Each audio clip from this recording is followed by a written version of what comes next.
Let's understand that this is Yeshua, okay, because there are scribes and Pharisees that came to him and they're accusing.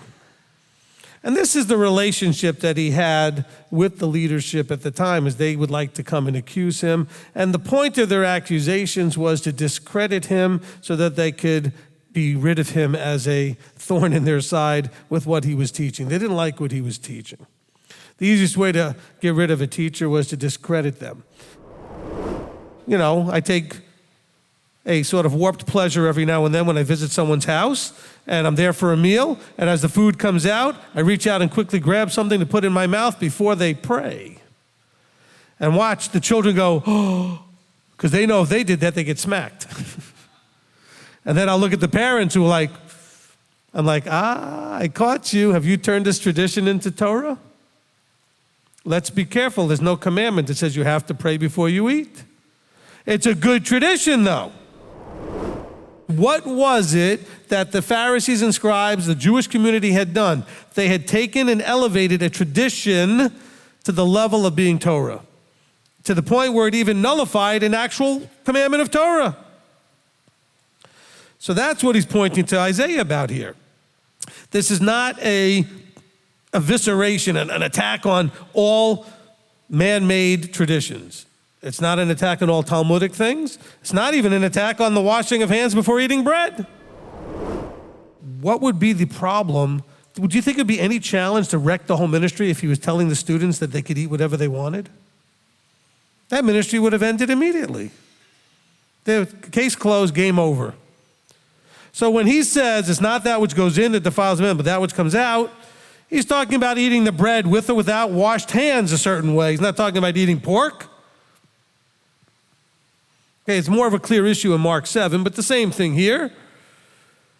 If he was telling them, oh, it's not what goes in the mouth that defiles the man, so therefore you can put whatever you want in your mouth.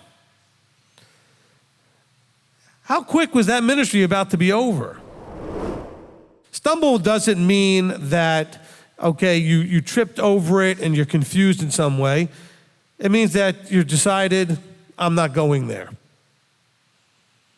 So he said that some of them decided, I can't work with you anymore. I'm not listening. I'm done. This is uprooting. The Father, if it hasn't planted, he's going to uproot it. He uproots it by letting you hear the things that uproot.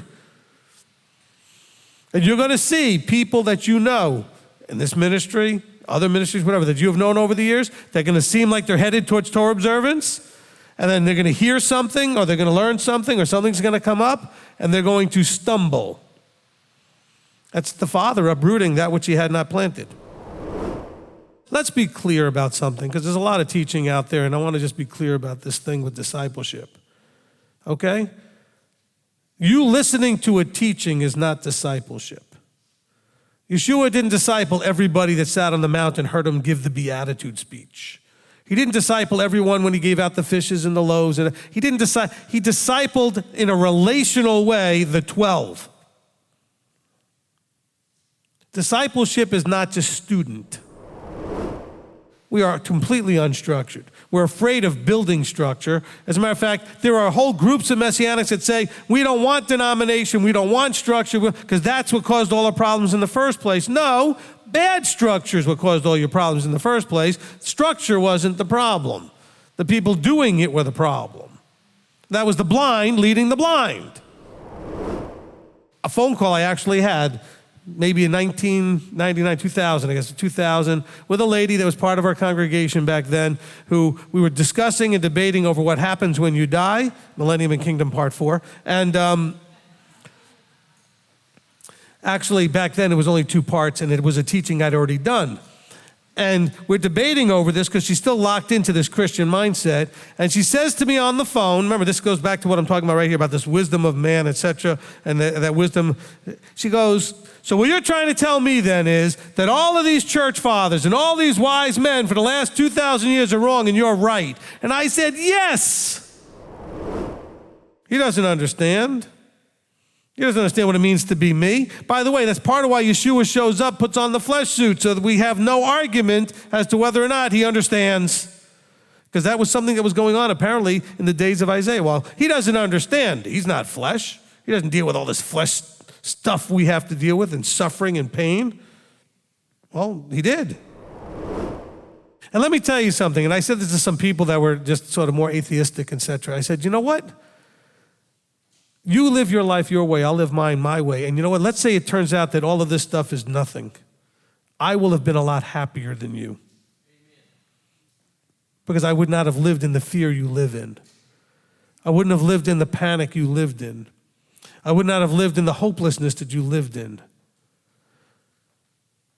So why wouldn't you want to just do this anyway? If you already have nothing, and this is going to give you that much more. I mean, I wouldn't even go to the argument, what if it turns out to be true? That's a whole nother level of argument. I said, well, what if you're right? What if we get to the end and there's nothing?